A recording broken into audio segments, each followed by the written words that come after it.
Terbukti kan? Tito perusak tubuh Polri dibongkar habis. Ini bukti kuat dia dalang dari segalanya. Ini sudah ambiar, ya. Polisi itu sudah modern, direktur pidum ada, direktur narkoba ada, direktur tindak pidana khusus ada, kemudian direktur yang membawai perkara-perkara asusila dan anak-anak itu sudah ada. Ini ditambah lagi. Jadi Tito ini benar-benar merusak, ya. Tito ini benar-benar merusak struktur polisi, merusak nafas polisi, dan yang paling penting dia merusak tugas polisi, ya. Drama kematian Brigadir J akhirnya menemui titik terang. Sejumlah pihak yang terlibat mulai terungkap. Bahkan sosok dalang di belakangnya pun terbongkar. Apa yang terjadi dalam kematian Brigadir J bukanlah pekerjaan oknum kepolisian, melainkan sebuah kejahatan struktural yang dilakukan secara sistematis. Nah, kalau disebut oknum, itu tadi kalau disebut oknum, itu mungkin satu orang atau dua orang. Tapi kalau sekarang bilangannya 40 saya kira, ya. 40 orang sekarang yang diperiksakan itu, ya. Yang diperiksa. Maka itu bukan soal individual lagi. Nah, Pak Hasto pernah mengajarkan ke saya, itu struktural. Jadi ada relasi, ada pola-pola hubungan yang perlu ditinjau saya kira di sana. Yang perlu ditanya. Nah, jadi ini yang saya kira yang sangat penting diperhatikan. Dalam hukum pidana ada diajarkan begini, Pak Kardi. Istilahnya judicial caprice, ya. Mungkin saya kira Prof. Kiki juga tahu. Orang seketika tidak percaya pada hukum dan penegak hukum itu dari cara mereka menangani suatu perkara. Jadi cara menangani satu perkara sehingga tidak percaya, kan begitu. Kedekatan antara mantan Kapolri Tito Karnavian dan Ferdy Sambo pun tak luput dari sorotan media. Di tengah penetapan Ferdy Sambo sebagai tersangka, nama Tito Karnavian pun kian santer disorot. Tito Karnavian dianggap sebagai tokoh di belakang Satgasus Merah Putih yang dipimpin Ferdy Sambo yang diduga jadi alat bagi kepolisian dalam menyembunyikan kebusukannya selama ini. Saat menjadi wakil Krisnamurti, Ferdy masih berpangkat AKBP. Adapun saat itu, Krisnamurti telah berpangkat komisaris besar. Namun ternyata karir Ferdy melejit lebih cepat dibandingkan Krisnamurti. Kini pangkat Ferdy Sambo lebih tinggi, yaitu lebih satu tingkat dari Krisnamurti.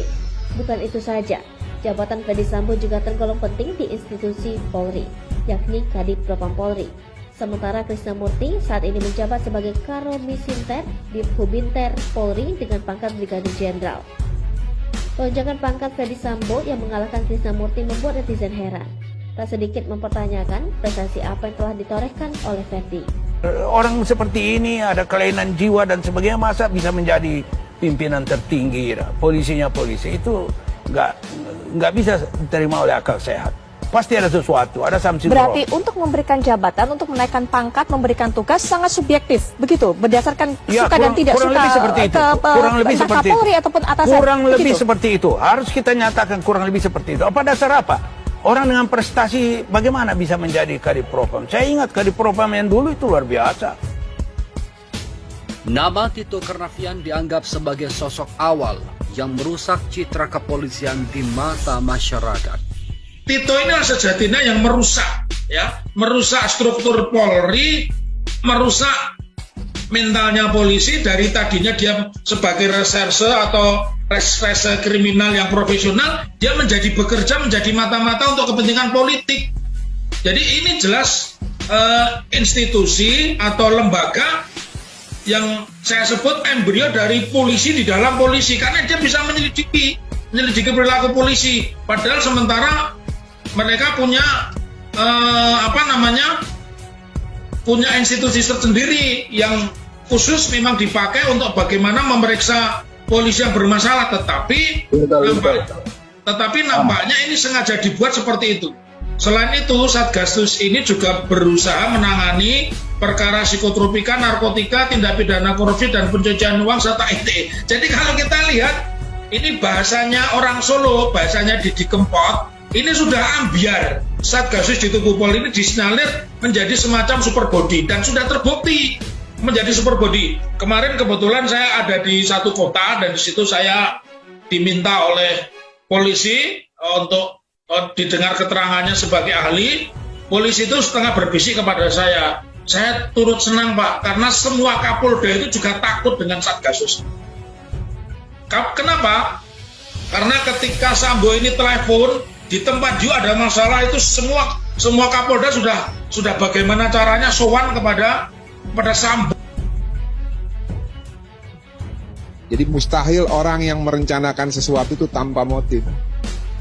Kalau ada yang mengatakan bahwa motif tidak penting, tentunya kami selaku sesama penegak hukum ini mencurigai dalam hal tanda petik ya.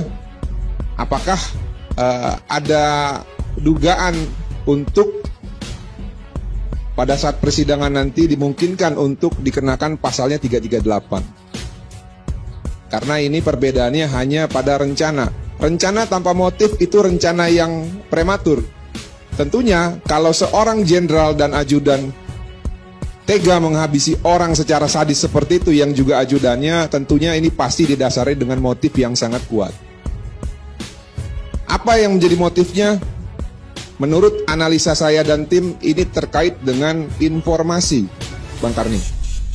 Informasi apakah itu?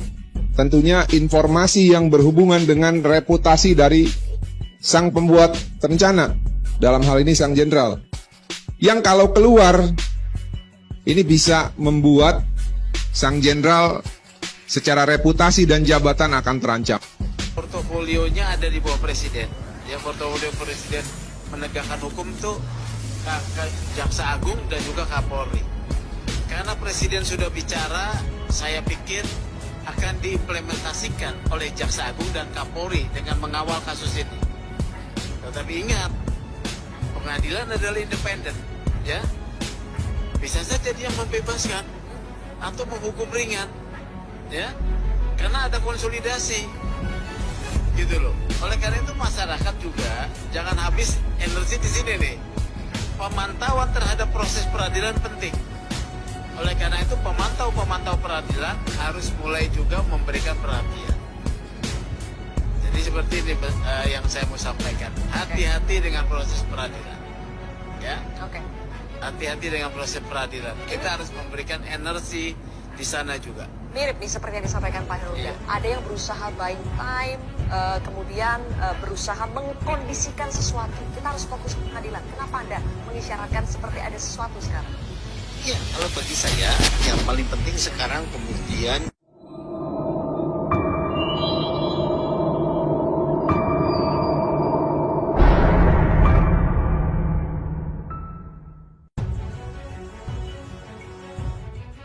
Akun snack video dengan nama Dewo 0210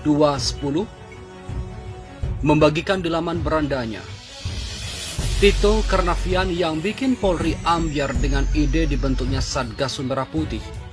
Dia juga mengkader Ferdi Sambo ketika Satgasus pertama kali dibentuk dengan menjadikannya sebagai sekretaris Satgasus. Ngeri, Satgasus Merah Putih ibarat geng Mabes di dalam Mabes Polri. Lembaga Perlindungan Hak Asasi Manusia imparsial mengingatkan kepada Kapolri Jenderal Listio Sigit Prabowo mengkaji ulang peran Satuan Tugas Khusus atau Satgasus Merah Putih yang sempat diketahui Irjen Pol Ferdi Sambo atau FS. Imparsial menilai meski awal pembentukan Satgas ini sempat dipuji, namun belakangan dengan kasus Brigadir J justru menimbulkan dugaan adanya kelompok elit sendiri di lingkungan Mabes Polri. Wakil Direktur Imparsial Ardimanto Adiputra memaparkan Satgasus seperti ini awalnya dibentuk oleh Kapolri era Tito Karnavian. Tugasnya khusus sesuai arahan Kapolri, mulai dari mengusut kelompok-kelompok yang melakukan ujaran kebencian yang menjadi sumber keterbelahan dan polarisasi setelah pemilu dan pilkada DKI Jakarta. Sebagaimana surat perintah atau sprint nomor sprint 681/3 HUK 6.6/2019 tertanggal 6 Maret 2019 disebutkan Satgas ini memiliki beberapa fungsi, diantaranya melakukan penyelidikan dan penyidikan tindak pidana yang menjadi atensi pimpinan di wilayah Indonesia dan luar negeri. Selain itu, Satgasus juga bertugas menangani upaya hukum pada perkara psikotropika, narkotika,